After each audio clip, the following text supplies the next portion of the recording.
นั่งขัดสมาธิก็ได้นั่งพับเพียบก็ได้คันบ่จำเป็นเฮาก็เศร้าเว้าเนาะแต่มาว่าเฮาฟังธรรมบางหันก็ได้ความรู้ได้ความเข้าใจไปหลายแล้วล่ะแต่มาเลยคิดว่าบ่เทศน์เนาะพาไม่ออกนั่งสมาธิ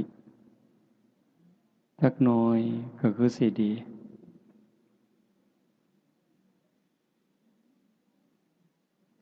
ฟังสำนั้นเฮาก็เข้าใจแล้วความรู้เฮาก็ได้หลายอยู่ที่จริงเฮาฟังประจำอยู่แถวนี้อย่างน้อยๆก็2สถานี3สถานีวิทยุที่ส่งมาได้ยินได้ฟังได้ทำความเข้าใจมาหลายยังอยู่อย่างเดียวคือการยกระดับดวงจิตดวงใจเจ้าของให้มันอยู่กับศีลกับธรรมอาตมาก็บ่เข้าใจทั้งหมดดอกว่าญาติโยมเป็นจังใดการเป็นการอยู่การดำรงจิตดำรงใจมันเป็นจังใดแน่เพราะว่าแต่ละหม่องแต่ละบอนแต่ละชุมชนมันบ่คือกันเท่าที่อาตมาเห็นอาตมาวิเคราะห์โดยความรู้สึกว่ามันบ่เฮ็ดอีหลีปานใดบ่เว้าถึงผู้อื่นนำเด้เว้าถึงเจ้าของนี่เป็นหลักบ่ค่อยได้เฮ็ดคำว่าได้เฮ็ดนี่คือบ่ได้ฝึกใจอีหลีบ่ได้ฝึกปล่อยฝึกวางเฮ็ดไปตามเรื่องซื่อๆเอาแต่บุญเอิ้นว่าเอาบุญแต่ว่ามันบ่ละบาปพอปานใดบุญก็เฮ็ดบาปก็ทำสัตว์ทั้งหลายจึงเวียนว่ายตายเกิดบ่จบบ่สิ้นคือเฮาได้งานนี้อันนี้เป็นตนาอนุโมทนาสาธุตั้งใจกันอีหลีโยมไม่ออกก็ออกเพิ่นไปนิมนต์แต่โดนๆอันตามธรรมดาอาตมาก็ลืมมันลืมซุมื้อก็บ่หัวซ่าแล้วนะตอนนี้บ่ค่อยหัวซ่านำงานสิไปพอปฏิเสธกับปฏิเสธซึ่งหน้าเริ่มบ่คือเก่าแล้วล่ะปฏิเสธแบบบ่เกรงใจคืนบ่ได้ก็รับแล้วก็ทำท่าลืมขี้คร้านนะโยมคิดว่ามันซ้ำเก่าเทศแล้วก็ซ้ำเก่าเจ้าของก็เมื่อยซื่อๆใกล้สิตายไปซุมื้อก็จักสิหาวไปเฮ็ดหยังคิดว่าจั่งซี้แหมอยากอยู่ผู้เดียววัดก็อยากอยู่ผู้เดียวไล่หนี้หมดญาติโยมก็ไล่หนี้หมดไล่ออกจากวัดหนีไปไสก็ไปดีก็ไปดีซะขี้ร้ายก็ไปตามอยากขี้ร้ายโลดมาทำท่าคืออะไรวะว่ามีเงินมีทองอันนั้นอันนี้ถ้ามาก็ไล่หนี้หมดมื้อเช้าก็บ่ได้ไล่อีหลีดอกเว้าให้ฟังอยากอยู่ผู้เดียวพากันหนีซะไปวะพระเณรก็ตัดออกหมดน้องนุ่งเขาเอิ้นว่าลูกศิษย์ลูกหาอาตมาบ่กล้าเอิ้นเพราะว่าเจ้าของบ่พอเป็นอาจารย์ไผเคยดูแลกันมา10 ปี10 กว่าปีเก่าวัด10 วัดก็บอกว่าขาดกันเด้อบัดนี้ตัดขาดกันหมดจะมาเกี่ยวข้องกันอีก ความคิดสิอยู่แค่หัวในหัววัดโนนกุลมเท่านั้นจากนั้นก็สิบ่คิดฮอดผู้ใดบ่ไปเว้านำผู้ใดแล้วแต่ไผสิดีสิชั่วมันมีความรู้สึกว่าโลกนี่มันคือละคร จริงๆพระพุทธเจ้าก็บอกว่าโลกมันเป็นโรงละครเป็นแดนอุบัติการของบุญและบาปคนดีคนสัวโตเฮาก็แสดงละครตั้งแต่เด็กน้อยเด็กทารกวัยรุ่นหนุ่มสาวเป็นคนเฒ่าคนแก่เป็นวัยกลางคนจนคนเจ็บคนป่วยคนตายคนห้องไห้คนหัวเราะโตโกงพระเอกนางเอกกิเลสใส่หัวให้แสดงท่าทางขึ้นไปคันผู้มีธรรมก็แสดงบทบาทนั้นด้วยความเข้าใจด้วยความถูกต้องตามหน้าที่แต่ว่าถ้ามันบ่เข้าใจล่ะบ่เข้าใจในเงื่อนไขของธรรมแต่มันเข้าใจแสดงเข้าใจเล่นก็คิดว่าตัวผู้อื่นตบตาผู้อื่นแต่จริงๆกำลังเล่นตลกกับเจ้าของเว้าจังสิโยมสิเข้าใจท่านหรือบ่ก็บ่จักแต่มาเห็นว่าเวลานี่คนมันตัวกันหลายมันขี้ตัวแม่นหรือบ่แม่นนะแต่มาก็บ่ฮู้เด้แต่ว่าด้วยความเข้าใจเห็นจังซั่นโยมตัวกันมันก็พอฟังเพราะว่าโยมแต่ว่าพระตัวโยมมันเป็นตาสั่งตัวคันพระอีหลีบ่ตัวดอกแต่ว่าคนห่มผ้าเหลืองมันตัวคนเฮ็ดจังได๋ก็ได้ว่าแต่ให้ได้มาซึ่งแก้วแหวนเงินทองอำนาจวาสนาชื่อเสียงยศบริวารลืมสนิทว่าบาปมีบุญมีชาติหน้าชาติก่อนนรกสวรรค์มีลืมนึกถึงคำสอนพระพุทธเจ้าที่เป็นสัจจะเป็นความจริงบ่ได้ตั้งใจว่าสิรักษาบ่ได้ตั้งใจว่าสิสืบทอดคำสอนของพระพุทธองค์ด้วยความเคารพสืบทอดคำสอนของพระพุทธเจ้าด้วยความเคารพด้วยความเถิดทูนด้วยความสักการะบูชามื้อหนึ่งอาตมาว่าอาตมาบ่คือเก่าอยู่ใกล้สิปวงแล้วล่ะเบิ่งทรงมื้อหนึ่งไปร่วมงานครูบาอาจารย์ก็หลายนั่งเบิ่งแล้วก็คิดความคิดนะโยมไล่มาตั้งแต่หัวเลยองค์นี้ก็ตกนรกองค์นี้ก็ตกนรกองค์นี้ก็ตกนรกองค์นี้ก็ตกนรกองค์นี้ก็ตกนรกไล่มาจนฮอดเจ้าขององค์นี้ก็ตกนรกเป็นหยังพอความบ่ซื่อเฮาสวดมนต์บางแรงสุปฏิปันโนปฏิบัติดีพระสงฆ์สาวกของพระผู้มีพระภาคเจ้าปฏิบัติดีแล้วอุชุปฏิปันโนพระสงฆ์สาวกของพระผู้มีพระภาคเจ้าปฏิบัติตรงแล้วญายะปฏิปันโนสงฆ์สาวกของพระผู้มีพระภาคเจ้าปฏิบัติเพื่อรู้ธรรมเป็นเครื่องออกจากทุกข์สามีจิปฏิปันโนสงฆ์สาวกของพระผู้มีพระภาคเจ้าปฏิบัติสมควรแก่การต้อนรับแก่การกราบไหว้ แต่ว่าเบิ่งเข้าไปลึกๆไปนะบ่แม่นบ่แม่นอย่าว่าแต่227เลยตั้งแต่หาข้อก็บ่ครบอาตมานี่ผู้หนึ่งบ่ครบแม่นหยังก็เลยว่าโอ้ยคือเป็นตาบาปแท้เนาะ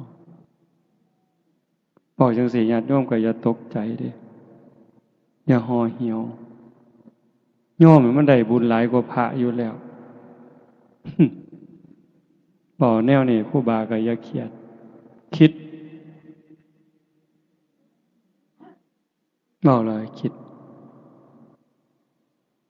โยมหากินเองเนี่ยเขาเจ้าของน้ำเจ้าของพักเจ้าของบักไม้เจ้าของ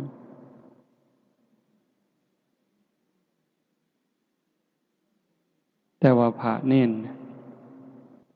มันมีของเจ้าของจักอย่างอาศัยพระพุทธเจ้า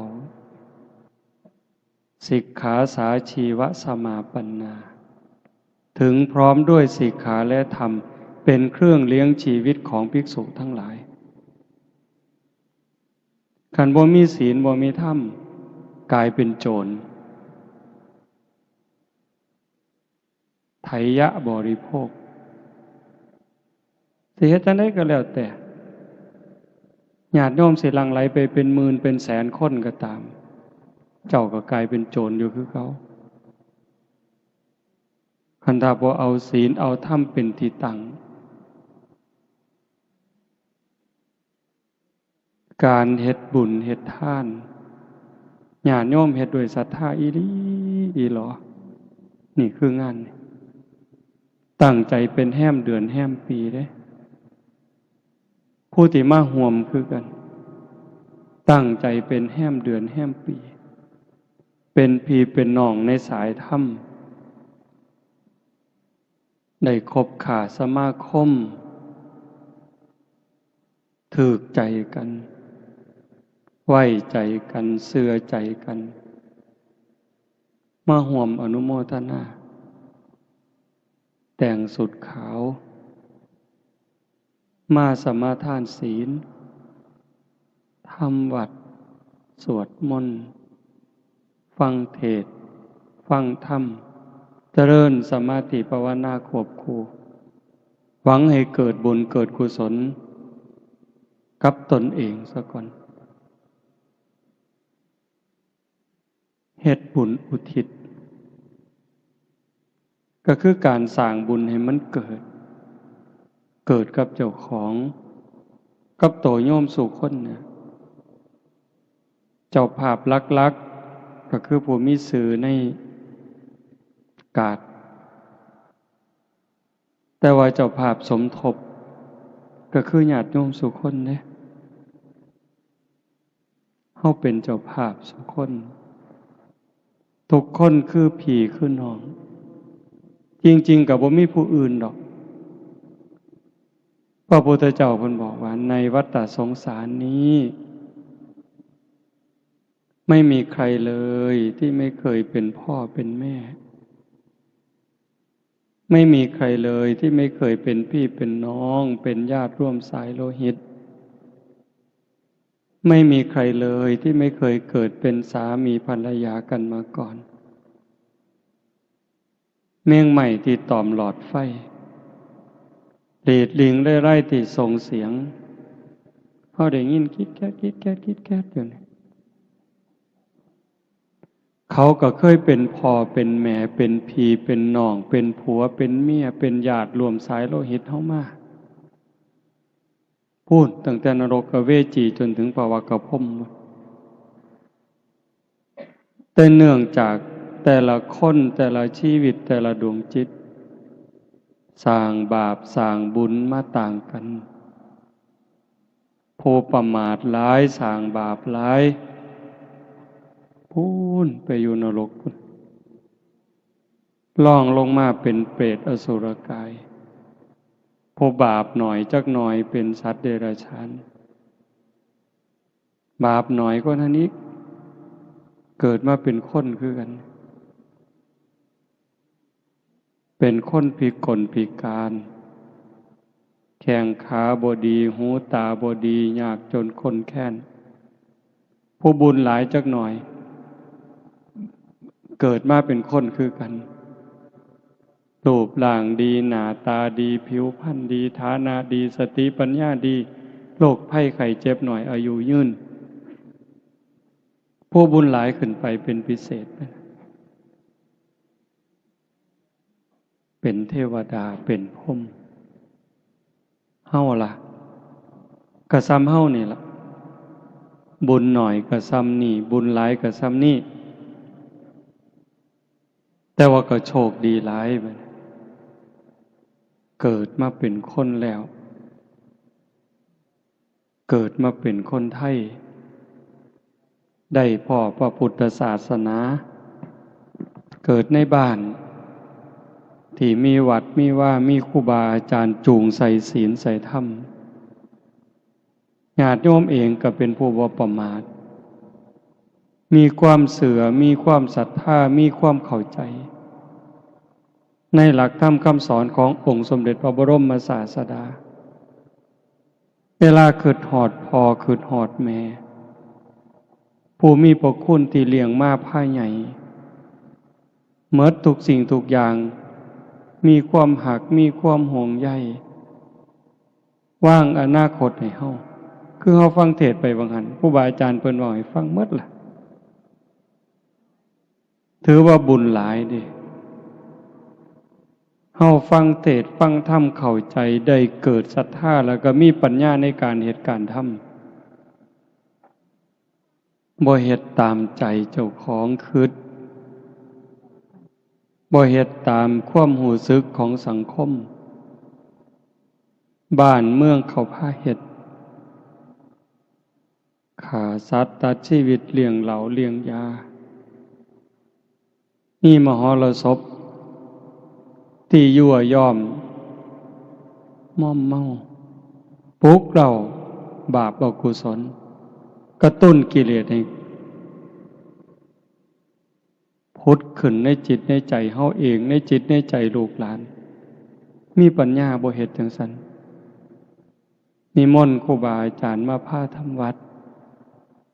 าตมาขี่รถผ่านมาก็ดีใจนำเด้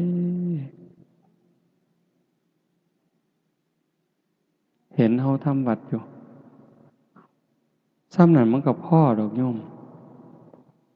คันสิบอกว่าซ้ำเอาบุญให้พ่อให้แม่เปรียบเขาเฮ็ดหมดเงินเป็นแสนเป็นล้านเลี้ยงเหล้าเลี้ยงยาขางัวขาหมูสู้กันกินซ้ำเฮาทำวัดแล้วก็พากันหนีไปนอนมันก็ได้หลายกว่าซุ่มหมู่นั้น100 เท่าพันเท่าแล้วล่ะบ่ต้องเว้าถึงมาอยู่ดึกปานนี้เด้นี่หมายถึงบุญอันเว้าวังหันว่าแม่นเฮาสิทำวัดแล้วก็พ่อหนีไปนอนซะมันก็ได้หลายอยู่แต่มันบ่พอสิคุมจิตคุมใจดอกเป็นหยังจังว่าซั่นพอเฮายังสิเดินทางอีกอยู่มันได้หลายเพียงแค่ว่าชนะการเฮ็ดบุญแบบนั้นแต่ว่าการสิเดินทางต่อไปในมือข้างหน้าตัวเฮาเองก็ตามบ่จบง่ายๆการเวียนว่ายตายเกิดถ้าหากว่าเฮายังปิดประตูอบายบ่ได้ปิดนรกบ่ได้ปิดเปรตบ่ได้อสุรกายสัตว์เดรัจฉานบ่ได้บ่ปลอดภัยอะโยมตะยานคันเฮาเบิ่งถึงรายละเอียดในคำสอนพระพุทธเจ้าเนี่ยมันเป็นตะยานถ้ามาเทศน์ดูๆเฮาก็จะได้ยินในวิทยุดงย่างก็จะเปิดอยู่บ่ได้เว้าเอาเองเด้นึกถึงคำตรัสพระพุทธเจ้าที่เขาได้ยินดูดอกเตาตาบอดเขาก็ฟังจนเข้าใจคนเฮาเวลาตายจากโลกนี้โอกาสสิกลับมาเกิดเป็นคนมันมีหน่อยซ้ำกับขนงัวซ้ำกับเขางัวสิได้เกิดเป็นคนเนี่ยมีหน่อยซ้ำเขางัวตัวหนึ่งมีเขา2 เขาแต่สิไปตกนรกเปรตอสุรกายสัตว์เดรัจฉานหลายสับ กับขนงัวอันนี้ก็อีกอันนึงแต่หม่องเป็นตะงึดคนนั้นพระพุทธเจ้าเอานิ้วมือนิ้วเดียวนี่ตัดเล็บสันๆเสมอเนื้อจิกดินก็ติดขึ้นมาในเล็บมันสิจัก10,000 เม็ดขันอย่างหลายถามว่าระวังดินในเล็บนี่ถามพระดูก่อนภิกษุทั้งหลายระหว่างเม็ดดินที่ติดในเล็บเราตถาคตกับเม็ดดินในภูเขาหิมาลัยอันไหนมากกว่ากันมันก็เห็นชัดพระภิกษุมันก็ตอบง่ายๆข้าแต่พระองค์ผู้เจริญเม็ดดินในเล็บของพระองค์นั้นมีน้อยนิดเดียวไม่สามารถจะเปรียบเทียบได้กับเม็ดดินในภูเขาหิมาลัยเพราะแต่ว่าจังสัตว์พระพุทธเจ้าเพิ่นบอกว่าดูก่อนภิกษุทั้งหลายฉันใดก็ฉันนั้นสัตว์ทั้งหลายเมื่อกายแตกตายจากความเป็นมนุษย์ในชาตินี้แล้วโอกาสจะได้กลับมาเกิดเป็นมนุษย์อีกในชาติต่อไปนี้มีน้อยนิดเดียวเหมือนกับดินที่ติดในเล็บเราตถาคตแต่ส่วนใหญ่จะไปแออัดยัดเยียดกันอยู่ในนรกบ้างเปรตบ้างอสุรกายบ้างสัตว์เดรัจฉานบ้างมากมายเหมือนเม็ดดินในภูเขาหิมาลัยโยมว่ามันซ้ำใดภูเขาหิมาลัยเป็นภูเขาที่สูงที่สุดในโลกปัจฉายังกับดินที่ติดเล็บอาตมากับว่ามันบ่บาปดอกคันบ่เชื่อพระพุทธเจ้าฟังความเว้าเพิ่นแล้วก็มาน้อมเบิ่งใจเฮามันความคิดความอ่านความรู้สึกการกระทำทางกายวาจาใจที่ถึงพร้อมโดยเจตนาคนเขาได้ดีนี่เฮาอนุโมทนาหลายหรืออิจฉาหลายสรรเสริญคนย่องคนโดยความจริงใจกับเว้าโดยความแข่งดีแข่งเด่นอันใดหลายกว่ากันเห็นบ่ใจเฮาได้คำเว้าคำจาเป็นไปเพื่อความหักความสมัครสมานสามัคคีสรรเสริญยกย่องโดยความจริงใจกับการติฉินนินทาวาลายป้ายสีเว้าปืนท่านขวัญยุยงให้แตกเหล่าสามัคคีอันใดหลายกว่ากันการกระทำทางกายซอยเหลือเกื้อกูลกับการเบียดเบียนข่มเหงเข็นขาอันใดหลายกว่ากันอันนี้เฮาบ่ฮู้ดอกคนอื่นที่เขาเจ้าบ่สนใจกับศีลกับธรรมพวกที่บ่เชื่อเลยบ่สนใจกับบาปกับบุญกับศาสนาเลยบ่ต้องไปเว้าถึงเฮาซุ่มมักศีลมักธรรมไปวัดไปว่านุ่งขาวห่มขาวเนี่ยโกนหัวบวชชีบวชพระบวชเน้นเบิ่งเอาซ้ำนี้อาตมาได้ยินซุมื้อจนสลดสังเวชบักใหญ่ไปปลายปีบางหันจนอาตมาตัดสินใจเลิกงานปริวาสนี่เศร้าจัดงานปฏิบัติธรรมเศร้าบ่เป็นประโยชน์จังดอกได้แต่เงินนั่นล่ะหาได้คิดว่าซะได้แต่เงินกับคำหย่องซุ่มบ่ฮู้เขาก็ว่าดีซื่อๆแต่โตเจ้าของฮู้ยักหยังคิดปานนั้นนะโยมเห็นการเป็นอยู่ของโลกของสังคมเห็นความเป็นไปในวิถีชีวิตเป็นหยังก็เป็นจังซั่นมันเข้าไปกวนพระกวนเน้นเนี่ยมันไปทั้งโทรศัพท์เนี่ยทางเฟซทางไลน์เล่นโดยเพ้อโดยประมาทพระบางองค์ก็เจ้าก็สื่อเป็นคนสื่อกล้าเว้ากล้ายอมรับมาเว้าให้ฟังมันเป็นหยังแน่ในเฟซในไลน์ ที่พากันไปเล่นสื่อสารโยมบางคนก็ไปแอบเบิ่งไปจอบเบิ่งเขาว่ามันมีวิธีจอบอยู่พระองค์นั่นครูบาอาจารย์องค์นี้เป็นจังไดโพสต์ขอความจังไดแต่ละมือแต่ละเว้นโอ้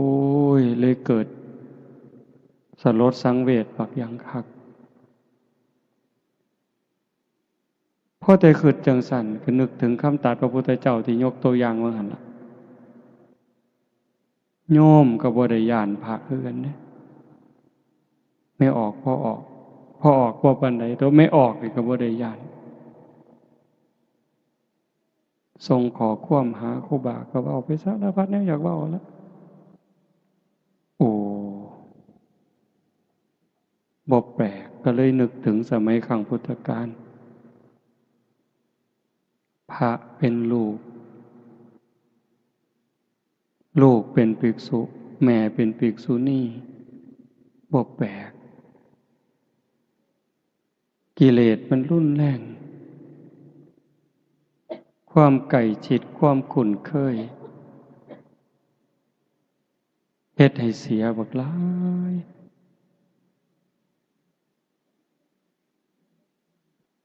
ก็เลยมาเบิ่งว่า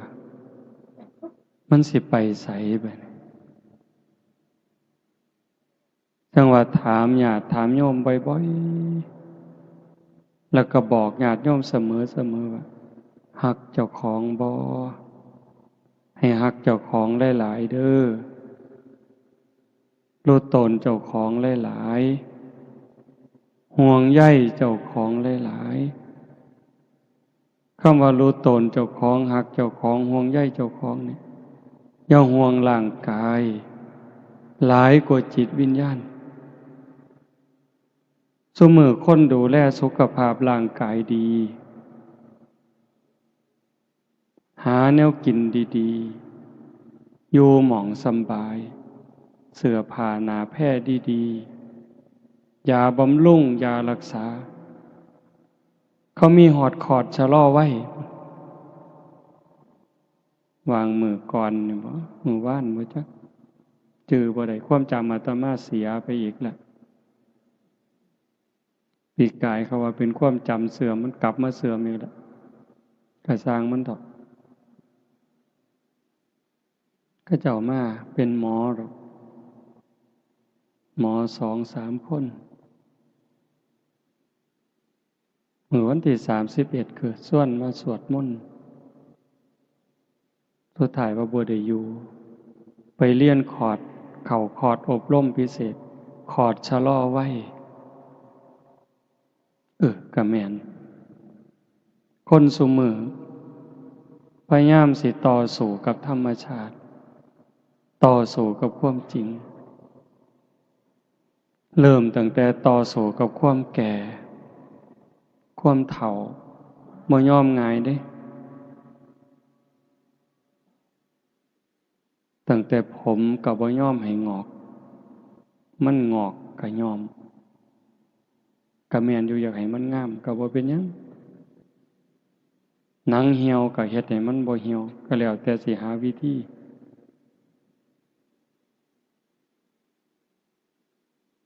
เขาว่าฉีด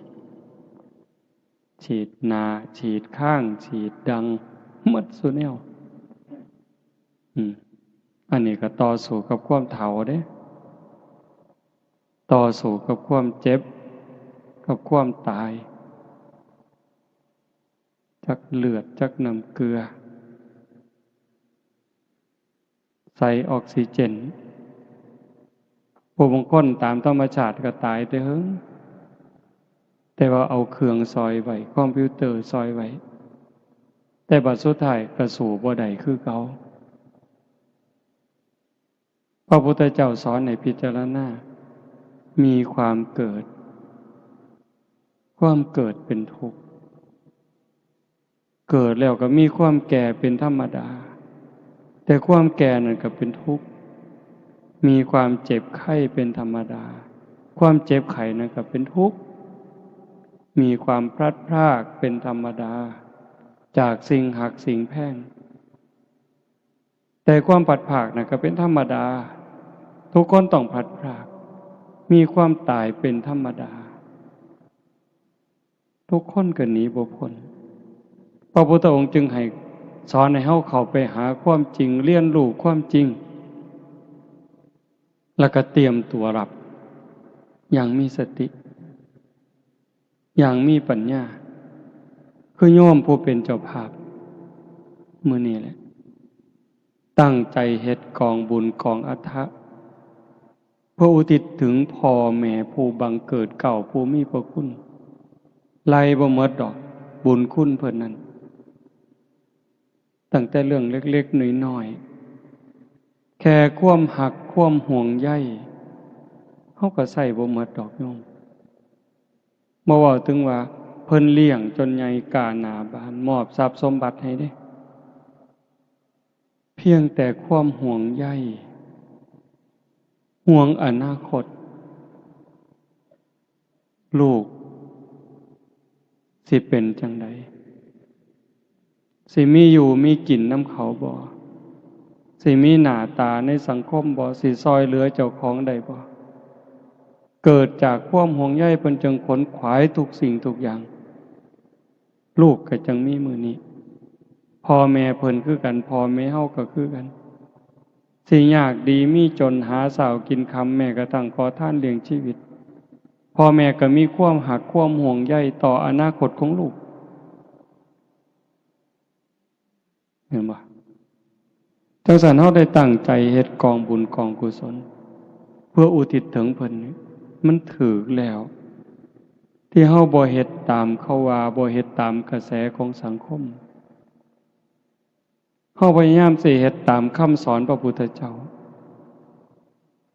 มันเพียงพอสำหรับการให้ทานสิเกิดบุญเกิดกุศลนี่โยมสิฟังอาตมาเว้า2อย่างมันพออีกอันหนึ่งก็ว่ามันบ่พอสำหรับการเฮ็ดบุญมันพอแล้วสำหรับการสิอุทิศส่วนบุญส่วนกุศลเฮาหาพระอริยเจ้าบ่ได้เฮาก็หาครูบาอาจารย์ที่เฮาคิดว่าเพิ่นมีข้อวัดปฏิบัติงดงามตามสมควรพาฝึกพาหัดเว้าให้ฟังเฮ็ดให้เบิ่งแม่ชีแม่ขาวมีความสำรวมกายวาจาใจเฮาหาได้ดีที่สุดในเวลานี้นอกจากการให้ทานเฮาก็มีการสมาทานศีลรักษาศีลปฏิบัติตามสิกขาบทที่พระพุทธเจ้าเพิ่นตรัสเพิ่นสอนมีการสำรวมระวังกายวาจาใจให้เป็นปกติให้เรียบร้อยให้งดงามอันนี้กลายเป็นเนื้อหน้าบุญเด้นอกจากนั้นตัวเฮาเองก็ได้มีการฟังมีได้การเจริญภาวนาสำรวมจิตสำรวมใจตรงนี้มันส่งผลหลายแต่ที่ว่ามันบ่พอนั่นก็หมายความว่าคันเฮายังปิดประตูอบายบ่ได้เฮาก็ว่างใจบ่ได้อุ่นใจบ่ได้ว่าเฮาสิปลอดภัยในวัฏสงสารเนื่องจากจิตเฮามันกลับกรอกอีหลีรักษายากที่สุดอย่าให้ใจเจ้าของเนี่ยอาตมาก็คือกันความคิดความอ่านแต่ละเวลาหน้าที่เนี่ยบ่อยู่กับหล่องกับรอยแม้กระทั่งว่าเป็นพระเขาสมมุติให้เป็นพระสมมุติให้เป็นครูบาอาจารย์แต่บางเทื่อความคิดความรู้สึกมันเป็นตาอยากอา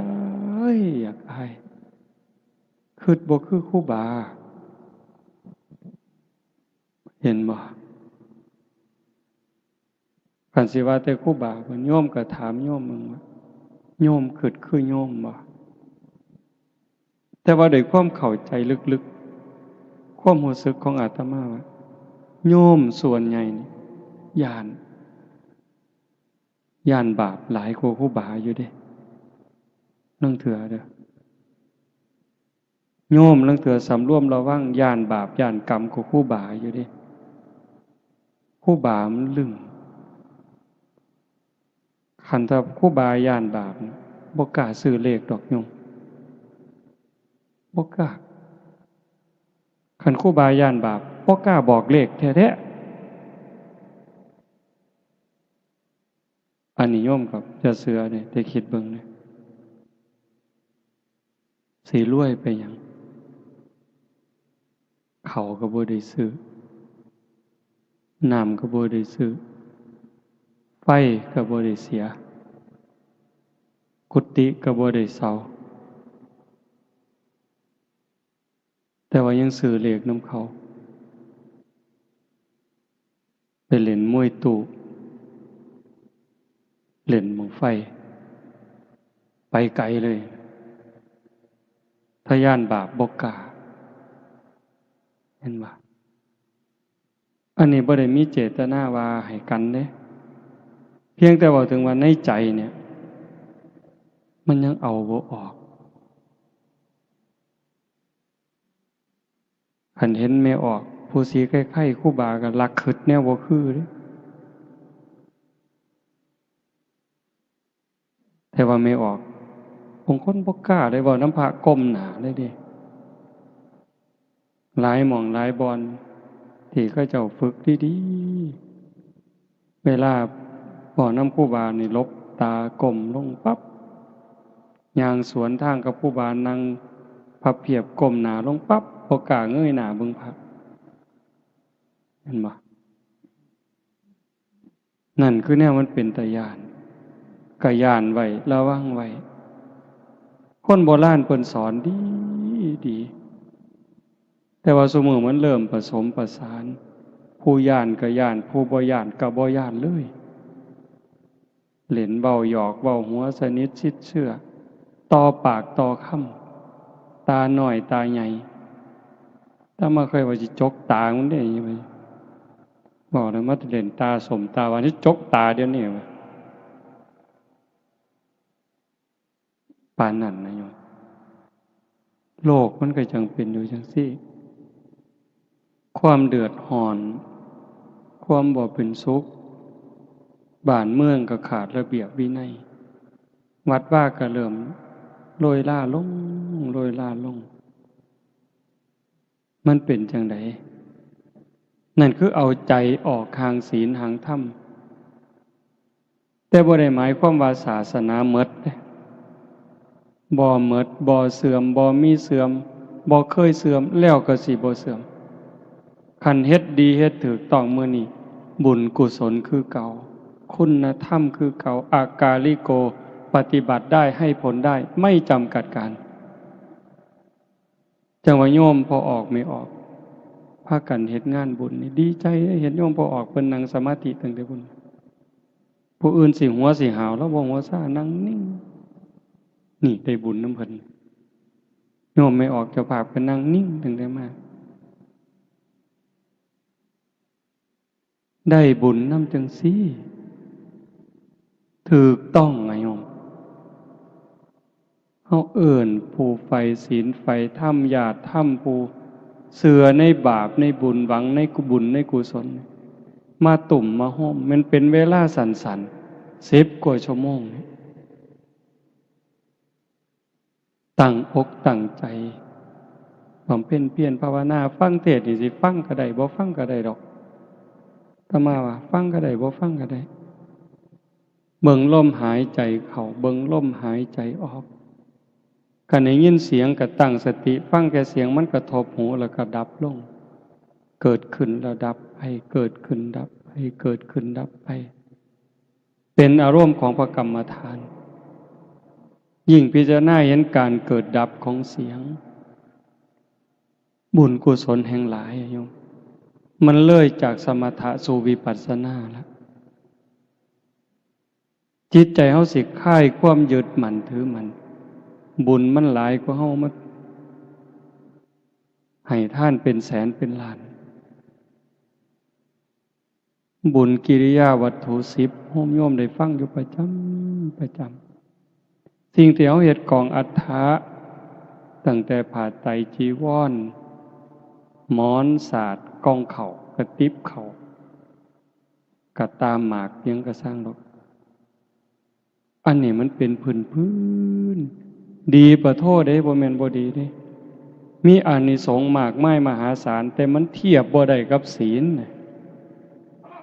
เทียบบ่ได้กับโยมตั้งใจรักษาศีลหาสมาทานศีลหาสำรวมกายวาจาใจให้เป็นปกตินี่มันเทียบฝุ่นบ่ได้เลย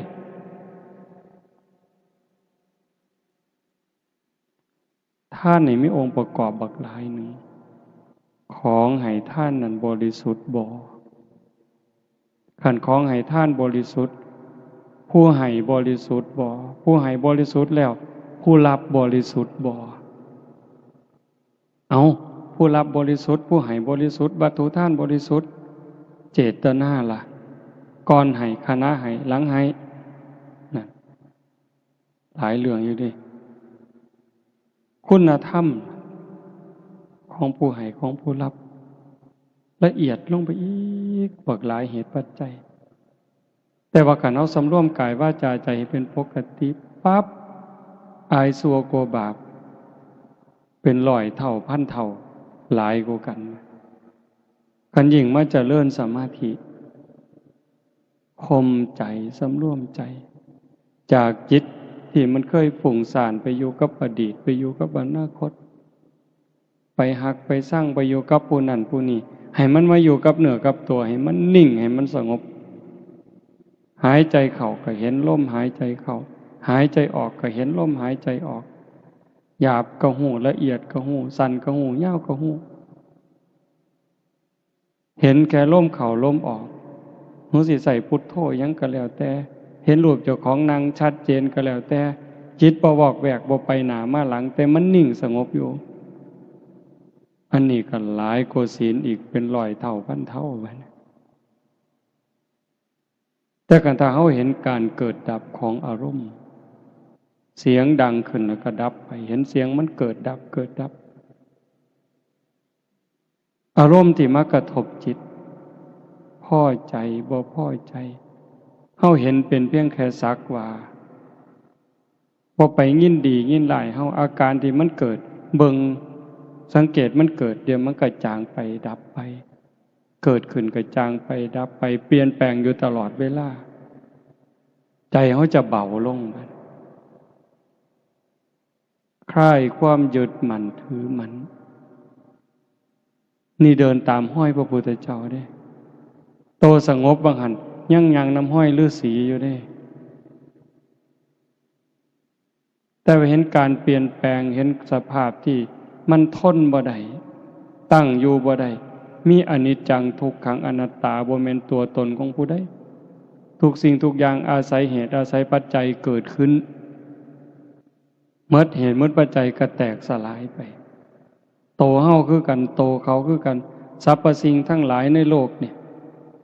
บ่ว่าสิเป็นดินดอนตอนหญ้าภูเขาแม่น้ำคือกันหมดอาศัยกันแล้วเกิดขึ้นเพราะสิ่งนี้มีสิ่งนี้จึงมีเพราะสิ่งนี้ดับสิ่งนี้จึงดับ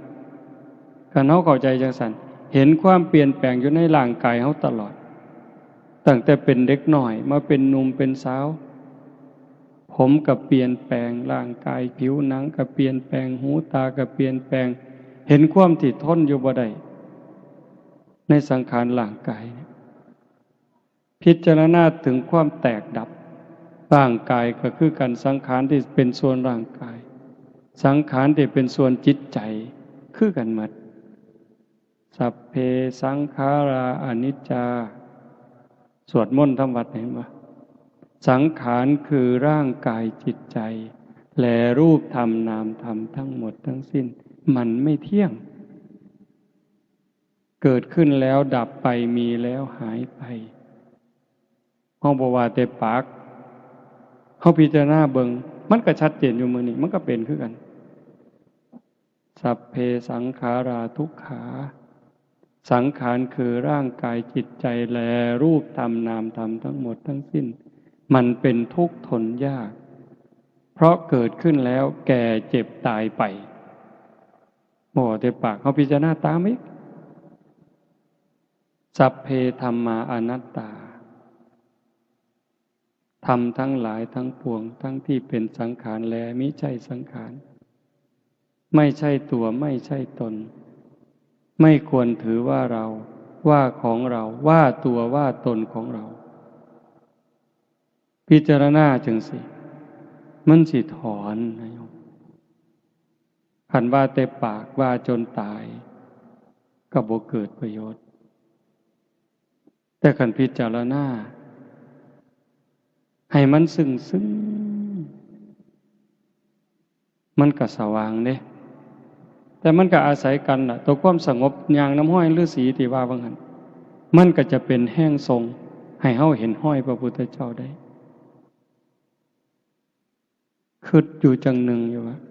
อยากส่วนพี่ส่วนน้องส่วนญาติส่วนโยมว่าปีพ.ศ. 2559เนี่ยเป็นปีฝึกตาย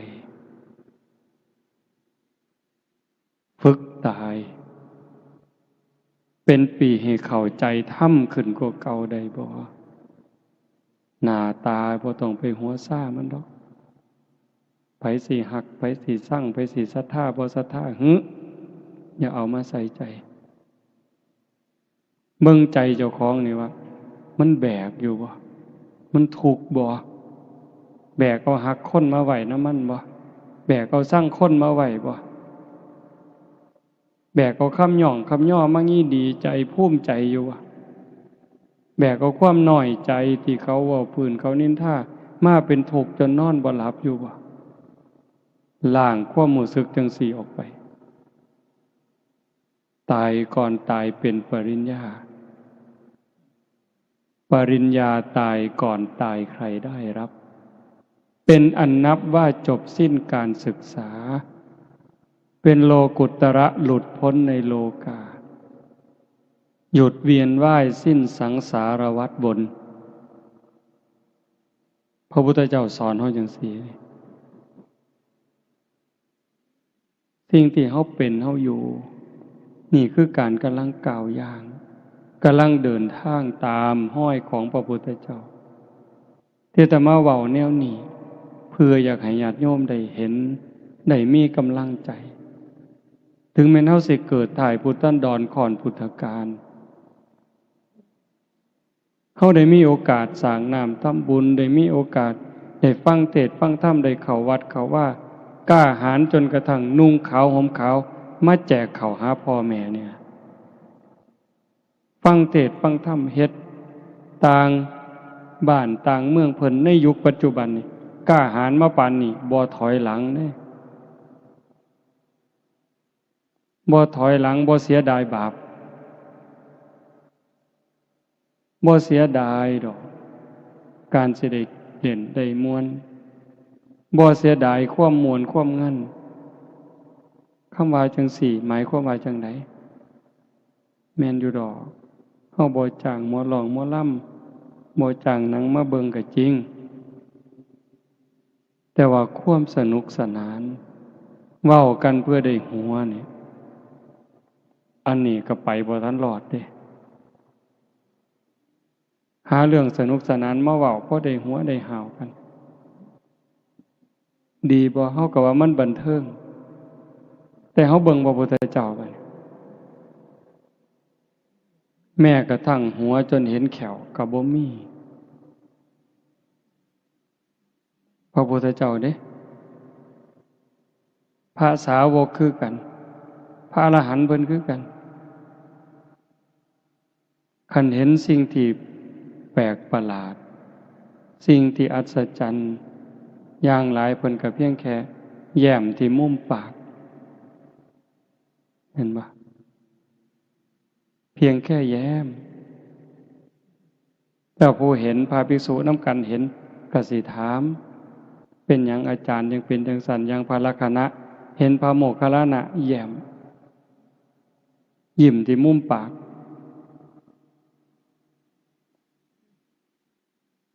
ถามจังซั่นพระโมคคัลลานะเพิ่นว่าบ่ตอบดอกสิตอบต่อเบื้องพระพักตร์ของพระพุทธเจ้าพอแต่กลับจากบิณฑบาตพระลักขณะถามพระโมคคัลลานะเพิ่นว่าเพิ่นเห็นเปรตลักษณะจังซั่นจังซั่น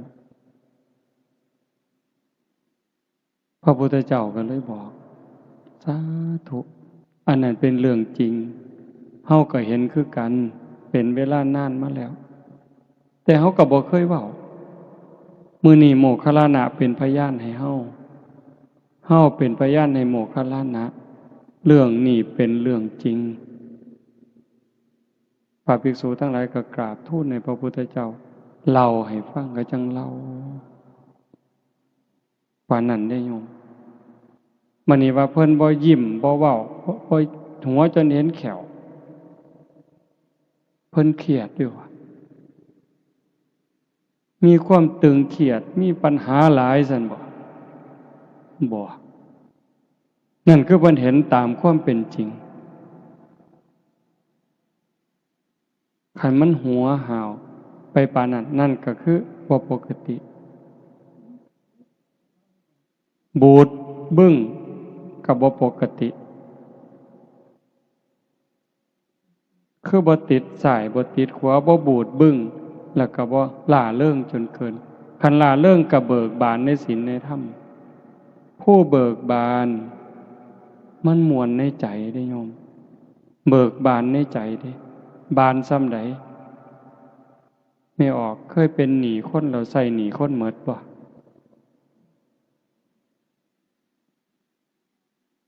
นั่นล่ะเวลาเราเป็นหนี้เขามันก็ทุกข์ก็อุกกะอังอยู่ดิพอแต่ใส่หนี้หมดปั๊บมันสวงนั่นคือเบิกบานเนี่ยทรงลูกทรงเต่าให้เรียนหนังสือหนังหาจนเขาเจ้าได้ทำการทำงานมั่นคงนั่นเฮาก็สวงเบิกบานเนี่ยแต่คันเฮาเป็นเจ้าหนี้คนมายืมหนี้เฮาเป็นหมื่นเป็นแสนคิดหวังดอกเบี้ยก็คิดหวังอยู่แต่ว่าสำบายใจบ่บัดนี้มันยืมกู100,000เดือนหน้ามันสิต้องได้ดอก10,000บ่สำบายดอกโยมมันเป็นสีกังวลอยู่ได้ผัวได้เมียคือกันเขาสิคือเราเป็นความสุขแต่มันก็บ่แม่นมันมีความหวงมีความหึงมีความกังวลอยู่หั่นแต่ว่าการที่เฮาได้ปลดภาระปลดเปลื้องภาระมันกลายเป็นความเบิกบานพุทธะคือผู้หูผู้ตื่นผู้เบิกบานเบิกบานในขณะที่มีคุณธรรมตนเองประพฤติปฏิบัติอบรมบ่มจิตบ่มใจจนกระทั่งเห็นว่าพ้นอบายแล้วบ่ตกนรกอีกบ่เป็นเปรตอีกอสุรกายอีกสัตว์เดรัจฉานอีกอย่างหน่อยๆก็เกิดเป็นคนบ่เกิน7 ชาติต้องได้บรรลุธรรมแน่นอนนั่นจิตใจหมดกังวลมันเบิกบานแล้วหูตื่นเบิกบานสะอาดสว่างสงบตรงข้ามกับบุญไหวสว่างตรงข้ามกับมืดสะอาดตรงข้ามกับสกปรกเฮาปุถุชนในความคิดมันยังสกปรกอยู่บางเทื่อปัญญาก็มืดก็บอดหาทางออกบ่ได้วุ่นวายอยู่ตั้งเทื่อนั่งสมาธิตัวตรงคือแต่ว่าภายในใจวุ่นวายเหตุจังใดบัดนี้ญาติโยมเฮาสิก้าวไปสู่จุดนั้นได้นับเบิ่งวันเวลาของชีวิตที่เหลือไว้มันน้อยอายุที่เพิ่มขึ้นนั่นคือวันเวลาของชีวิตที่เสียไปคันเว้าจังซี่ม่วนบ่บัดนี้ว่าโอ้ยได้อายุ40แล้วได้หลายปานใดปีนี้เพิ่นถามกันเด้ได้หลายปานใดล่ะยายปีนี้80โอ้เจ้ายืนเนาะเพิ่นสิยืนหยังใกล้สิตายแล้วนั่น ได้80เพิ่นว่าที่จริงมันเสียไป80เด้อฮะวันเวลาอายุที่เพิ่มขึ้นตัวเลขเพิ่มขึ้นแต่เวลาของชีวิตที่เหลือมันน้อยท่านบ่บัดนี้อันเฮ็ดบุญเนี่ยมันสิพอได้ที่เว้าเนี่ยแม่ขาวแม่ชีโยมพอออกไม่ออกมาร่วมประพฤติปฏิบัติงานกองกฐินเนี่ยอันบุญนี่มันพอได้แต่ว่าการยกจิตยกใจ เพื่อให้สูงจากอำนาจของกิเลสเป็นเรื่องยากอาตมาก็เฮ็ดบ่ทันได้โยมจังว่ามันเป็นตารู้ตนคันเว้าจังซี่เป็นตารู้ตนเจ้าของหลายหลายเป็นหยังเพราะว่าเฮาบ่มจิตบ่มใจยังบ่ทันพอฝึกสติยังบ่ทันพอจิตเฮาเกิดดับทียิบทียิบเพิ่นว่าชั่วรัดนิ้วมือเนี่ยชั่วรัดนิ้วมือเดียวเหยียดนิ้วมือออกก็กำเข้าแค่นี้นี่จิตเกิดดับแสนโกรธขณะ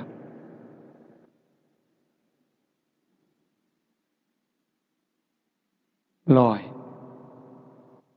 10,000เป็นพัน10,000เป็นหมื่น10,000เป็นแสน10,000,000เป็นล้าน10,000,000เป็นโกรธแค่เขาเหยียดมือออกแล้วก็กำนิ้วมือเขาปุ๊บจิตเขาเกิดดีใจเสียใจหักสร้างอิจฉาริษยาแสนโกรธครั้งแสนโกรธขณะเร็วซ้ำใดวิทยาศาสตร์เพิ่นบอกว่าแสงเร็วกว่าเสียงแต่ว่าโดยความเป็นจริงมันจิตใจเขานี่เร็วกว่าแสงโบกหูจัก10,000 เท่าแสนเท่าผู้ใดเคยไปเมืองนอกตามไปกรุงเทพนี่คิดฮอดกรุงเทพปั๊บฮอดละผู้ใดเคยไปประเทศลาวคิดเบิ่งเด้อล่ะฮอดผู้ใดไปประเทศอินเดียคิดฮอดปุ๊บฮอดละผู้ใดเคยไปอเมริกาอังกฤษลองคิดเบิ่งติฮอดละเห็นบ่ไวส่ำใดหายใจเข้าตัวสิสุดจิตเฮาเกิดไปเท่าใดเกิดหากเกิดสร้างกันสงบมันบ่ได้คมมันบ่ได้ปึ๊บบัดเจ็บไข้ได้ป่วยเป็นจังไดโยมกะวนกะวายส่ำใดคันบัดเฮาสิตายล่ะรักษาจิตบ่ได้มันปวดเกินมันเจ็บเกินมันทรมานเกินเฮาบ่ฮู้เฮาสิตายย้อนโรคหยังคันโรคเจ็บโรคปวดโรคทรมานข่มเวทนาบ่ได้จิตดิ้นรนแห้ง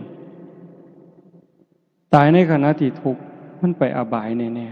ๆคันว่าสันเลือกไหลตายดีบ่นอนหลับตายเลยบ่ต้องลุกก็บ่ฮู้อีกล่ะว่าไหลตายนี่ผู้ไหลตายเขาในลักษณะใดห้องโหโพสังกาบ่นิมิตก่อนตายเป็นจังได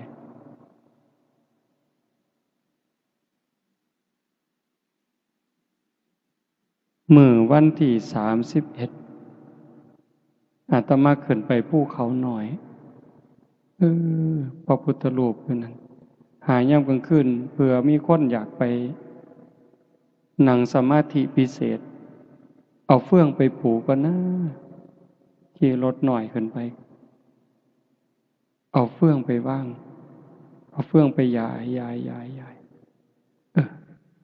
เอาศาสตร์มาปูไต่ฐานพระมันก็มีศาสตร์เอาศาสตร์มาปูล่มมันผันหลายล่มแห้งย่านล่มพัดศาสตร์ปิวผันเห็นไม้ขอนหนึ่งก็ใหญ่เติบเห็นไม้ขอนหนึ่งยาวประมาณคาแขนอาตมาก็เลยว่าเอาไม้มาทับศาสตร์ดอกพอแต่ไปยกขึ้นปั๊บหลดไม่งอดอยู่ในไม้เมืองความเร็วของมันความเร็วของจิตเด้แต่สติตามบ่ทันดอกปั๊บเนี่ยห้องอาตมาลงห้องนี่โอ๊ะอันนี้เขาให้สมมุติเป็นอาจารย์เนี่ย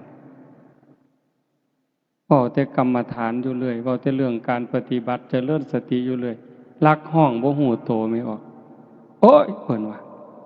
โอ้ยบ่โอ้ยซื่อๆโยนขอนพร้อมจักโยนไปไสบ่ฮู้เด้นั่นน่ะพระองค์หนึ่งก็อยู่ข้างๆโยม2คนก็กำลังซอยจักโยนไปไสอาจสิโยนใส่ตีนเจ้าของก็ได้บ่ฮู้ทีเลยโยนเลยคันสมมุติว่าฟ้าผ่าอาตมาก็ตกนรกคือจังไดก็ตามสมมุติว่าไม่งอดตอดแล้วตายตอนนั้นบวชมา28 ปีได้โยม เขาเอิ้นอาจารย์ลาวีเด้ เขาเอิ้นปกครู่เด้ขี้ร้ายบ่หมู่เจ้าว่าเห็นบ่ขี้ร้ายบ่นี่เป็นตาอยากอายบ่โอ้ยเป็นตาอยากอายคักเด้อคุยบ่ได้โยมมื้อนี้เฮาไปเฮามาขี่รถขี่เรือไปหันไปนี้สิพากันเปิดเพลงฟังสำบายโอ้ยบ่แม่นดอกโยมกินข้าวกินน้ำสิอ่อนซ้อนน้ำแซ่บอยู่นั่นบ่แม่นหาแค้นเขาตายเด้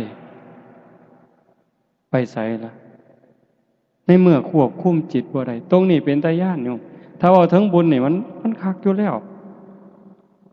แต่ว่าคนเฮ็ดบุญมันก็ตกนรกเห็นบ่พระนางมัลลิกาพระมเหสีของพระเจ้าอุเทนก็อาตมาจำบ่ผิดเราเฮ็ดบุญมาบักอย่างคักบักอย่างหลายแต่จิตดวงสุดท้ายไปเฮ็ดบาปคิดเห็นบาปนิดเดียวตกนรกเอลกาปัตตนาบวช20,000 ปีเด้โยม20,000 พรรษาเด้บ่ได้บวชขี้เล่นๆเด้บวชประพฤติปฏิบัติหวังเป็นพระอรหันต์หวังหลุดพ้นพุ่นเด้บัดใจสิขาดบวช20,000 ปีเนาะเอาบักอย่างคักหวังบรรลุธรรมเป็นพระอรหันต์แต่ว่าจิตดวงสุดท้ายบัดใจสิขาดภาพที่ตนเองเฮ็ดตะไคร่น้ำขาดมันปรากฏมันกับสำคัญอยู่ในอันบุญมันบ่คือเห็นเด้คือเห็นตะไคร่น้ำพันข้อมันเกิดนิมิตมามื้อนี้ยังเป็นนาคอยู่เด้ผู้ใดสิซอยไผบัดนี้โยมสะเดาะเคราะห์นี่ซอยได้บ่เสริมดวงนี่ได้บ่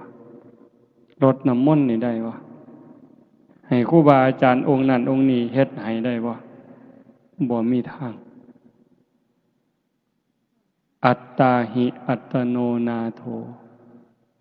ตนแลเป็นที่พึ่งแห่งตนวิริเยนะทุกขมัจเจติบุคคลสิล่วงพ้นจากความทุกข์ได้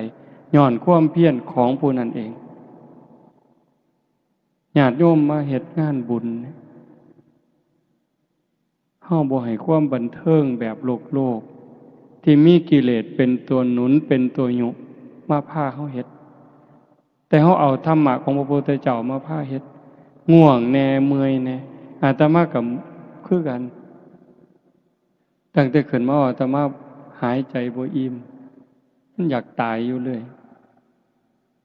ยังค่อยรับตาเว้าไม่ออกอยู่ทั้งหน้าสิซ่อมๆรับตาเว้าหายใจเอาลมเห็นบ่แต่ปานนั้นจิตใจก็บ่ทันนิ่งนะใกล้ๆตายนี่มันยังซอกแซกซอกแซกซอกแซกเว้าไปนำคิดนั่นคิดนี่ไปนำเด้มันเร็วอ่ะโยมมันเกิดดับเร็ว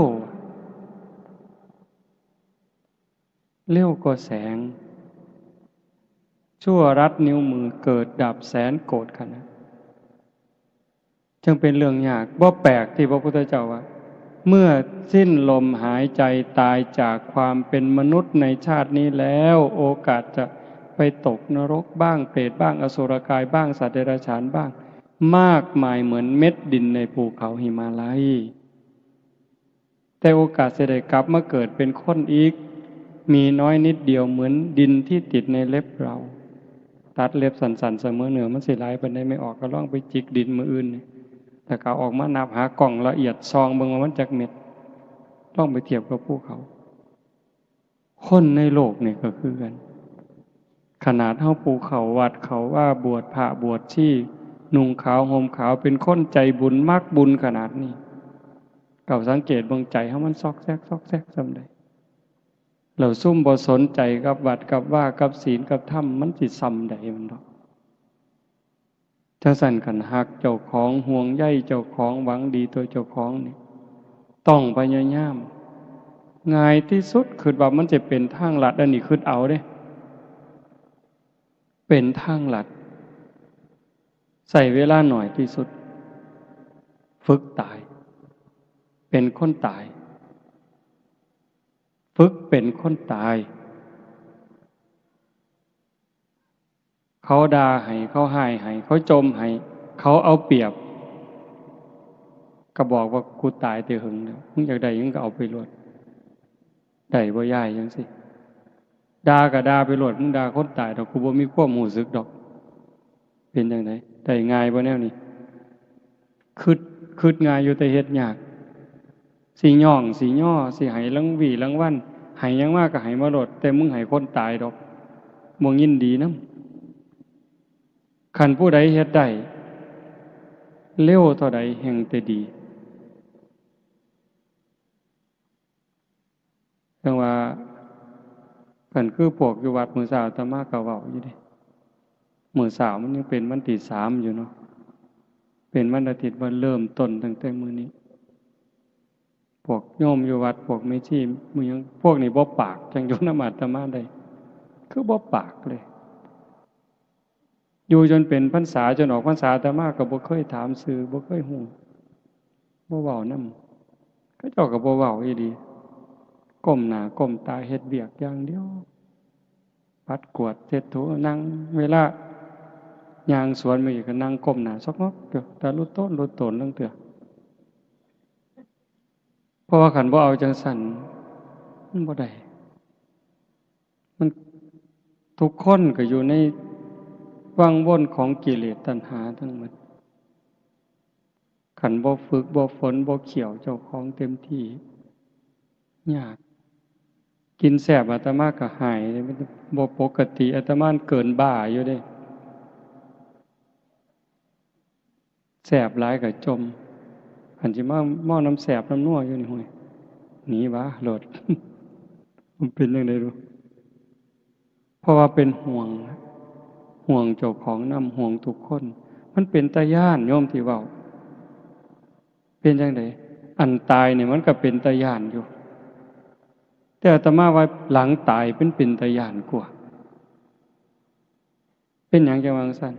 ในขณะที่เฮาเป็นอยู่นี่ทุกข์ใจเฮาก็เคยทุกข์มาแล้วผัวตายเมียตายลูกตายพ่อแม่ตายเฮาก็ทุกข์มาบ่แห้งอ่ะล่ะแม่โยมแม่อาตมาเสียตั้งแต่ปี52คิดพ่อมื้อนี้ลังเทื่อน้ำตายังออกอยู่ดิเวลาคิดอยากให้ขึ้นมาอาตมาก็คิดหาเรื่องซื่อๆเด้คิดเห็นความบอกความสอนคิดเห็นความหักความแพงที่เพิ่นมีเท่านั้นมันก็ไหลแล้วน้ำตาเห็นบ่ทุกข์ย้อนพ่อแม่ตายพี่น้องตายของหักของแพงเฮาเคยมาแล้วเฮาก็ทนได้มันชินแต่ว่าคันทุกข์หลังตายคันไปตกนรกก็ยุ่งมีหรือบ่มีก็สร้างล่ะแต่อาตมาเชื่อยังอเวจีมหานรกอยู่กับไฟบ่มีช่องว่างของความร้อนไฟคือกับไฟทานกะกะคือไฟแก๊สจัดๆร้อนเสมอต้นเสมอปลายชั่วกับชั่วกันเอาซำใดบางเทื่อเพิ่นว่านรกภูเขาเหล็กกิ่งมาในทิศทั้งสี่เขามากระทบกันบดเฮานี่ขาดเครื่องมุนกับหมองรถ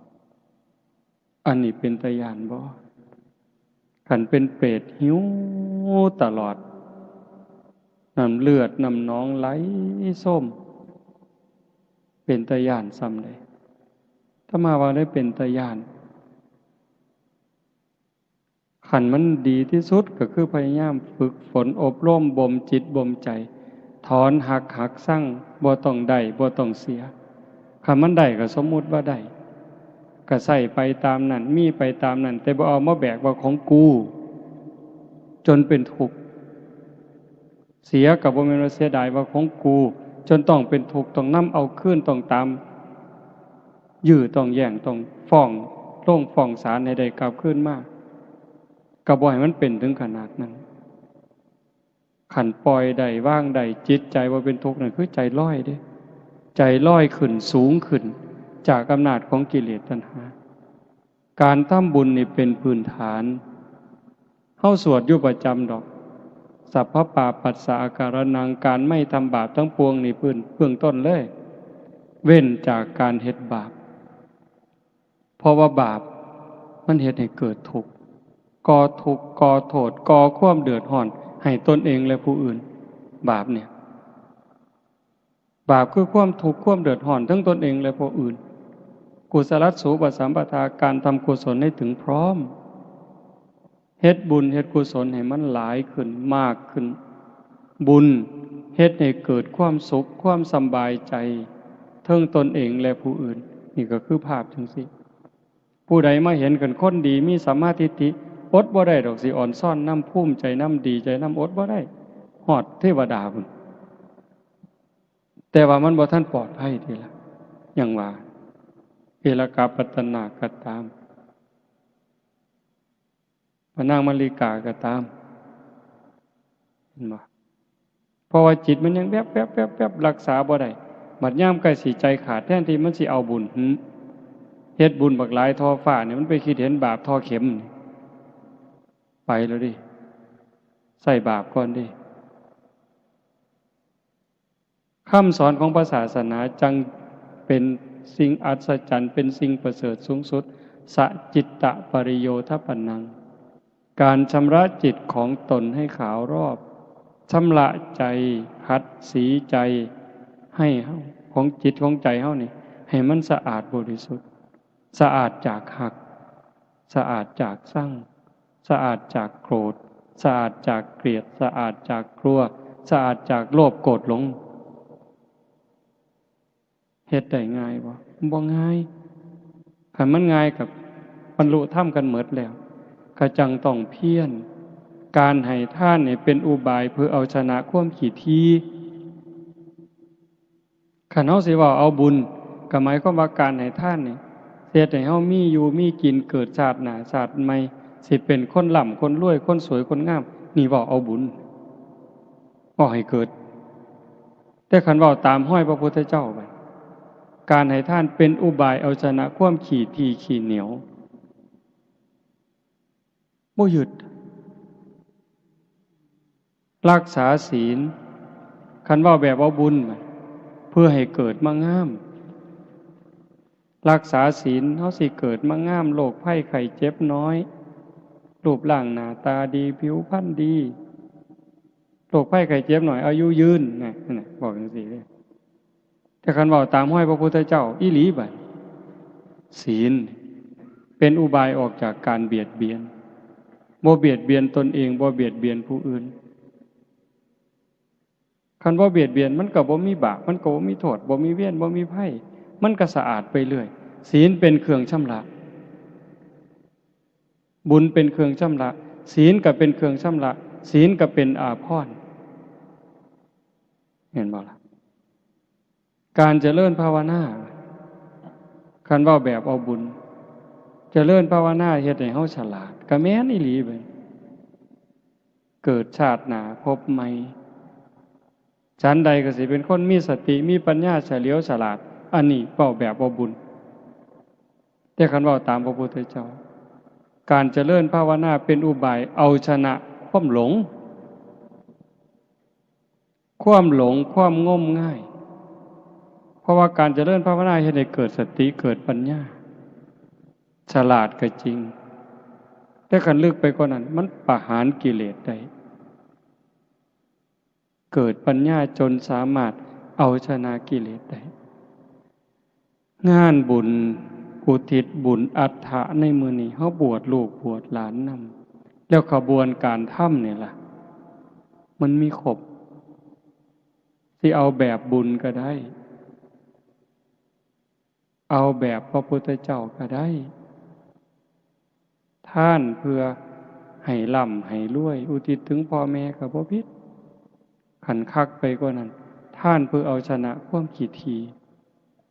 คนขี้ทีมันท่านบ่ได้ขันแม่นท่านก็หวังหลายกว่าเก่าท่านหาบาทอยากถือเลขรางวัลที่1พูนปวงบ่บัดนี้เจ้าว่า ท่าน10 บาท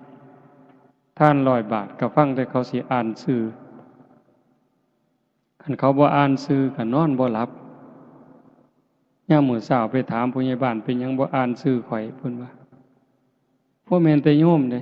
อาตมาก็เป็นโง่โง่ยังว่าเป็นตาบักกอกเขกคือหยังนี่ ทำบุญจังซี่กันเขาบ่เว้าชื่อถึงเจ้าของ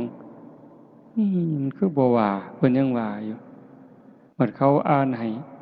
อาจารย์นาวีบริจาค5 บาทสิซื่นๆขึ้นมาจักหน่อยย่างออกจากหม่องก็คือสิคือเบิ่งติล่ะมันอยู่ในนี่โยมกิเลสนี่มันอยู่ในนี่คันเว้าแม่นแนวเป็นตัวเป็นตนเป็นแต่จับมาขายอีหลีเนาะโยมเนาะมันเป็นแต่จับมันมาจับขาตีใส่ดินบ่ได้ผลบ่แม่นมีแต่มันจับขาเฮาตีใส่ดินพาเฮาเกิดพาเฮาตายพาเฮาตกนรกมกใหม่เกิดมามีแต่โลกแต่ไผ่นี่โยมไม่ออกเพิ่นถามว่างั้นบ่ไปเดินทุดงค์นำเพิ่นบ่เพิ่นไปจังได๋ตั้งแต่ย่างขึ้นมานี่ยังกุจุกระจะคันย่างบิณฑบาตมาบิณฑบาตมื้อนึงต้องเซา2 มื้อโยมอาตมาบาปหลายจังว่าคันบางมื้อบ่หาแต่ได้ปานนั้นเด้คันย่างตีนเป้าแน่จักหน่อยย่างหม่องบ่นี่แน่กึกกักมื้อนั้นไปเบิ่งเขาเฮ็ดภูเขาย่างไปซองนั่นซองนี้เฮ้ยบ่พอ10 นาทีไปบ่เป็นแล้วจักเป็นย้อนบาปย้อนกรรมอันใดย้อนผิดศีลผิดธรรมมาก่อนนั่นล่ะก็เลยเป็นแนวนั้นจังว่ามันเป็นตาย้านมันส่งผลทั้งหมดโยมเคยเว้าอยู่อันหนึ่งที่พระพุทธเจ้าเพิ่นบอกว่าขึ้นชื่อว่ากรรมแล้วจะมากก็ตามจะน้อยก็ตามจะไม่ให้ผลนั้นไม่มีสัพพังนรานังสัพพลังสุจินังนะกัมมุนาอากินจนะโมฆะมัตถิขึ้นชื่อว่ากรรมแล้วจะมากก็ตามจะน้อยก็ตามจะไม่ให้ผลนั้นไม่มียกตัวอย่างให้ฟังผู้คนก็สิได้ยินแล้วพอซ้ำเรื่องใส่เบ็ดเนี่ยซ้ำเรื่องใส่เบ็ดโทษมือก็ได้รับผลบ่แล้วไม่ออกเป็นอยู่ว่ากัดปากเจ้าของนี่แม่กัดลิ้นเจ้าของอาตมาเนี่ยซ้ำกินน้ำก็กัดโยมมื้อเช้าก็กัดข้างนี่กัดพิศพแซ่บปานใดภาษากินน้ำตั้งแต่นอนหลับๆก็ลั่นกึบใส่คือเห็นตั้งแต่ใส่เบ็ดตอนนั้นปากกบปากปลามันสีกมันขาดเนาะสอดก็สอดข้างเขียดแก่หน้ามาใส่เบ็ดประคอเขากำลังตั้งกกตั้งกอแดดแอมแซมตอนบ่าย 1บ่าย 2นี่ปลาคอมันกินดีเขียดทั้งเตือก็ได้เขียดโมน้อยทั้งเตือก็เขียดแก่หน้ากอข้างมันตีนมันก็ดีดน้ำแจ่มป่ามันได้ยินมันก็มาวิ่งมาโลดสวบกับกินเขียดแต่ว่าปลาก็ติดเบ็ดตั้งเตือก็บ่หอยปากมันหอยข้างมันหอยก้นมันตรงนี้อาตมาเห็นแล้วปากนี่เห็นแล้วก้นก็เห็นแล้วจับแมงกะบี่ผู้ใดเคยเฮ็ดไม่ออกนี่สิบ่ดื้อปานใดดอกเนาะบ่คือซุ่มผู้ชายเนาะแต่เป็นเด็กน้อยนี่จักแนวจังสี่บ่มีผู้ใดบอกให้เฮ็ดได้มันหันมึนเนาะย่องจับปึ๊บดึงก้นออกปั๊บหญ้าเสียบปั๊บปล่อยบาดนี้ม้วนปะโทปะท้าย บัดมันเอาคืนเป็นจังได๋บัดให้มันเอาซ้ำนี่เด้ออย่าหลายกว่านี้เด้อไปอินเดียปีกายขี่รถจากบ้านเฮาไปลงกรุงเทพขี่เครื่องบินไปลงโกกัตตาขี่รถจากโกกัตตามาขยายยังบ่ทันฮอดดอกระหว่างเครื่องทางมันเป็นสีคันๆก็ว่าสีเก่าเนาะเอามือมาซูนปุ๊บปั๊มขึ้นเลยไข้ขึ้นมาจังซี่ซ้ำนี่ล่ะปวดคันๆเจ็บบ่ฮู้จักอาตมาบ่ฮู้ว่ามันเป็นอันใดก็เลยถามคนว่าฤทธิ์ดวงทวารเป็นแนวใดมันบ่แม่นมันอยู่ผิวหนังนอก มือที่หามันแตกมันทั้งเลือดทั้งหนองเนาะสอดสบงมาใส่ผ้าจีวรทั้งเหม็นพุ่นมันเน่าเนาะจากนั้นมากก็สิเดือนละเทื่อปวดขั้นกันมากแล้วก็แตกบัดฮอดซุมือนี่หามือเทื่อ4 มือเทื่อโอ้ตั้งแต่เอามือไปค้ำมือเลือดแดงจึงครึ่งเอาไปโหลดเด้อเขียดเลยว่ะมึงที่ละโยมภาษาซ้ำนี่ได้นี่อันเธอไปตัดขี่ไก่เดือนเป็นขู่เป็นถังใส่เบ็ดกบเบ็ดปลาแบบนี้โอ้จากมันสิมาเอามือได้เด้นี่ตั้งแต่เป็นเด็กหน่อยก็ย่านแน่บ่ย่านแน่ดอกเฮาก็ว่าอยากให้พ่อแม่ได้กินตั้งแต่เพิ่นมีไก่สีขาไก่สู่เพิ่นกินทั้งย่านทั้งหานเพิ่นตีค่อยๆตีแห้งๆมันยังจะตายยากบัดนี้ปวดหัวสันตัวบัดน่ะอีหลีอะโยมเอาโดนฟื้นตีทั้งเธอสิตีก็ย่านมันตายคันบ่ตีก็ว่าสิกินมันตีแห้งมันห้องก็ย่านมันแต่พอสุดท้ายก็เอาจนตายจนได้หั่นล่ะวะมันจะมาปวดหัวอยู่เลยนี้บ่พ้นดอกยายเล็กๆหน่อยๆจังสิเขาสิใส่แนวใดถามว่าเฮ้ยยายไปสอนได้ปลาลูกคอกก็ว่าแต่เจ้าของหมานแหละเจ้าหั่นได้หัวขี้โพกระบีบขี้แกะหมานได้เมี่ยงหนังง่อมได้เมี่ยงข้าวสารกับวานใส่ปากโลดดินเงาๆกับหย่ำเลยจักบ้าจักดีเนาะเบิ่งกระไดคนนี่ว่ะโอ้คิดไปจะแม่นมันหลายนั่นติเอ้ยนั่นติล่ะเป็นตารู้ตนเฮาก็อ้างว่าบ่ขันบ่เฮ็ดก็บ่ได้กินก็แม่นอีหลีบัดไล่ตั๊กแตนคืออาจารย์เพิ่นว่าว่าหั่นตั้งแต่เป็นเด็กน้อยเลี้ยงงัวไล่ตั๊กแตนมาหักปีกทะลกกันดีดปีกมันแล้วหักขามันแล้วเอาไปกี้กินแล้วก็แล้วบ่เอามาโยนเล่นเบิ่งติล่ะเบิ่งความบ่ฮู้ทิพย์มาโยนน่ะตีกบเอาของกันนั่นแหมสุดท้ายก็ไปกี้กินนำกันแล้วมาเล่นเฮ็ดหยังจังวะโยนไปแต่ละเทื่อมันสิแค้นหน่อยบ่เจ้าว่าไปอูดแม่งกินนู่นมานี่เอาติ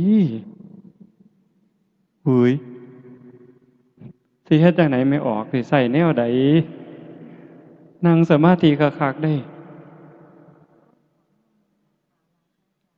นั่นล่ะจังว่ามันเป็นตาย่านจังว่าพ่อลดก็ลดพระพุทธเจ้าเพิ่นว่าเฮ็ดบาปให้เฮ็ดน้อยๆลงมันจำเป็นอยู่บ้านนอกเฮาแฮงทุกข์แฮงยากกันบ่ขาก็บ่ได้กินบ่เฮ็ดก็บ่ได้กินแต่ว่าก็ต้องรู้เสมอได้ว่าเฮ็ดทุกเทื่อบาปทุกเทื่อเพิ่นบ่ได้ว่าโอ้ยเจ้าจำเป็นดอกน้อยมมาบาลเพิ่นบ่วางซิเจ้าจำเป็นน้อจังขากันบ่ขาก็บ่ได้กินข้าซั่นเจ้าบ่ต้องบาปดอกบ่ว่าเอาคือเขาแต่ว่าฝ่าวใส่หนีกรรมใส่หนีเวรเขาโดยการให้ทานนี่ก็อุทิศให้เขารักษาศีลก็อุทิศให้เขาการเจริญภาวนานี่สำคัญที่สุดจังว่ามันเป็นขันให้ทานก็ซ้ำหนึ่งรักษาศีลก็ซ้ำหนึ่ง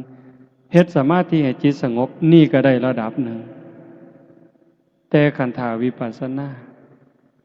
เห็นการเกิดดับพิจารณาการเกิดดับมันได้เร็วอันนี้จริงบ่จริงเชื่อบ่เชื่อก็บ่เป็นหยังอาตมาได้ยินครูบาอาจารย์เพิ่นเว้าเพียงแค่เฮานั่งสมาธิได้โยมหายใจเข้าหูจักว่าเฮาหายใจเข้าหายใจออกเห็นลมหายใจออกชัดเจนเทื่อนึงใส่หนีกรรมได้6ชาติดับภพดับชาติได้6ชาติดีบ่ขันยุบหนอพองหนอเห็นท้องพองหนอชัดเจนยุบหนอชัดเจน รอบหนึ่งตัดภพตัดชาติไปได้6 ชาติเฮ็ดดูเท่าใดเฮงแต่หน่อยลงเท่านั้นบาปยิ่งหน่อยลงเท่านั้นหมดไปหลายเท่านั้นเพิ่นฟังถูกเพิ่นเฮ็ดถูกคือองคุลิมานฆ่าคน999อันนี้จักหน่อยจักหลายอันเพิ่นว่าเท่าที่นับได้นี่เท่าที่แขนพวงมาลัยไว้ได้นี่ก่อนนั้นนับบ่ถ้วนฟังถูกเฮ็ดถูกตามคำสอนพระพุทธเจ้าคันตามธรรมดาสิได้อีหยังมีแต่นรกอย่างเดียวเท่านั้นตัวแต่นั่นฟังถูกวางจิตถูกเฮ็ดตามถูกได้เป็นพระอรหันต์มื้อนี้ญาติโยมเฮาคือกันคันเฮ็ดถูกเฮ็ดแม่นฟังให้เข้าใจสังเกตเวลาเฮาประพฤติปฏิบัติเฮ็ดให้มันเป็นอย่าเฮ็ดให้มันคืออาตมาบอกโยมอยู่วัดแนวนี้นี่อย่าเฮ็ดให้มันคือนี่คือเพิ่นเฮ็ดให้มันคือเพิ่นแต่เจ้าของบ่เข้าใจมันบ่เป็นประโยชน์เฮ็ดหยังทำหยังให้มันเกิดจากความเข้าใจบ่คือผู้ใดก็สร้างมันเถาะแต่มันเกิดจากความเข้าใจเป็นเหตุเป็นผลน่ะมันสิเป็นประโยชน์สำหรับการซอยเหลือจิตวิญญาณเจ้าของนี่เรื่องจังซี่ให้ญาติโยมได้ทบทวนแต่มาเว้ามาทั้งหมดเนี่ยบ่ได้เว้าเรื่องบุญแจกข้าวเพราะว่าอาจารย์เพิ่นเว้าไปแล้วก็สิองค์ต่อๆไปก็สิมาเว้าผู้ละเล็กผู้ละน้อยเพื่อทำความเข้าใจยิ่งขึ้นแต่มาเลยบ่เว้าในมุมนี้ให้เห็นว่าชีวิตเฮานี่เป็นผู้ที่น่ารู้ตนที่สุดน่าห่วงใยที่สุดทั้งที่เฮาโชคดีเราได้เกิดเป็นมนุษย์พบพระพุทธศาสนาแต่คันเฮาถือเอาประโยชน์บ่ได้ประโยชน์ในที่นี้หมายความว่าอย่างน้อยๆคือปิดประตูอบายบ่ไปตกนรกอีกแล้วบ่เป็นเปรตอีกแล้วบ่เป็นอสุรกายอีกแล้วบ่เป็นสัตว์เดรัจฉานอีกแล้วเฮ็ดจังได๋สิไปฮอดวันนั้นคันเฮาบ่เข้าใจละความโลภความโกรธความหลงบ่ได้มันก็บ่รอด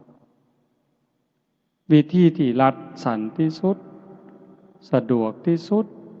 ก็คือพยายามทำหูความรู้สึกคือกับเจ้าของเป็นคนตายแล้วได้ก็บ่งึดเสียก็บ่งึดย่องก็บ่งึดเว้าพื้นก็บ่งึดข่อยตายแล้วนี่นะเฮ็ดจังไดมันสิได้อาตมาก็เฮ็ดบ่ทันได้จังว่ามื้อนี้มาส่วนญาติโยมทั้งเมืองมาหาญาติโยมทุกคนที่มาฟังนำกันเฮ็ดไปพร้อมกันฝึกตายก่อนตายเป็นปริญญาสวนหมกปริญญาตายก่อนตายคันเฮ็ดได้เบาโยมบ่เครียดนำไผบ่สั่งนำไผบ่ม่วนนำไผม่วนนำแต่ธรรมะม่วนโดยบ่ต้องหัวบ่ต้องร้องเพลงบ่ต้องฟ้อนบ่ต้องหยังแต่มันม่วนอยู่ทั้งในเบิกบานอยู่ทั้งในรู้สึกว่าเจ้าของปลอดภัยจากบาปจากอกุศลปลอดภัยจากทุกข์โทษที่ต้องได้รับจากการคิดผิดเว้าผิดทำผิดเพราะว่าทุกสิ่งทุกอย่างที่ออกจากปากเฮาจากใจเฮาจากการกระทำเฮาที่ถึงพร้อมโดยเจตนามันมีความถูกต้องอยู่เสมอให้ถูกต้องมาก่อนดีสิเฮ็ดหยังทำหยังคือกันให้ถูกต้องจังต่อโดยดีงามถูกต้องดีงามอย่าให้มันดีอย่างเดียวคันดีอย่างเดียวบ่ปลอดภัยจังสั่นมื้อนี้ใช้เวลามาประมาณ1 ชั่วโมงครึ่งก็คือสิสมควรแก่การเวลาอีก15-16 นาทีก็สิ6 ทุ่มขออนุโมทนาสาธุกับญาติโยมผู้เป็นเจ้าภาพโยม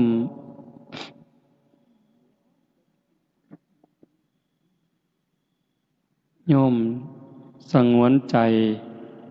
โยมละอองศรีใช่ปัญญาโยมสหัสชัยโยมสาวนีพันโยม ณภาพรจันใสโยมจำเริญโยมคำพันธ์พิเคราะห์กิจโยมต้องพูนเบญจวรรณสีเชียงสาโยมชาติชายอุไลจันใสโยมจาติรัตน์ดวงรัตน์จันใสโยมสมบูรณ์สุปานีสีเชียงสาโยมสุรชัยลาดาชัยปัญญาพร้อมทั้งลูกหลานญาติพี่น้องญาติโยมสุคนพิเศษนาคอยู่ไสบุนี่ออกเมื่อแล้วอธิปัตย์โยมที่ระวัดจันใสบวชจักมือบุนี่จักพรรษาก็เป็นตาลุโตนเป็นตาหนาเห็นใจมื้อนี้อยู่วัดกับผู้หนึงแต่กี้ว่าบ่เอาได้อาตมาว่าบ่เอาได้แต่ก่อนคันบ่บวชตลอดชีวิตนี้อย่ามาไก่บ่เอาดอกบัดเบิ่งไปเบิ่งมาบ่ได้บวชนะมาก็ไปบวชคือเก่าบวชบ่บวชเนาะเบิ่งแล้วเป็นตาลุโตนบัดไปบวชอยู่บางหม่องทำวัดก็บ่ได้ทำบ่ต้องถึงว่าวัดเช้าดอกวัดแลงก็บ่ทำจักอยู่จังได๋นั่งสมาธิมันสิได้นั่งบ่เดินจงกรมสิได้เดินบ่บวชแล้วก็หมู่ก็ไปเล่นน้ำนั่งถ่ายมอเตอร์ไซค์หมู่ก็ไปดีดกีตาร์จักหน่อยครูบาก็ขอดีดนำแหน่ หมู่มาเล่นน้ำก็เว้าเพื่อนผู้สาวให้ฟังโอ้ยเป็นตารุตนก็เลยให้บวช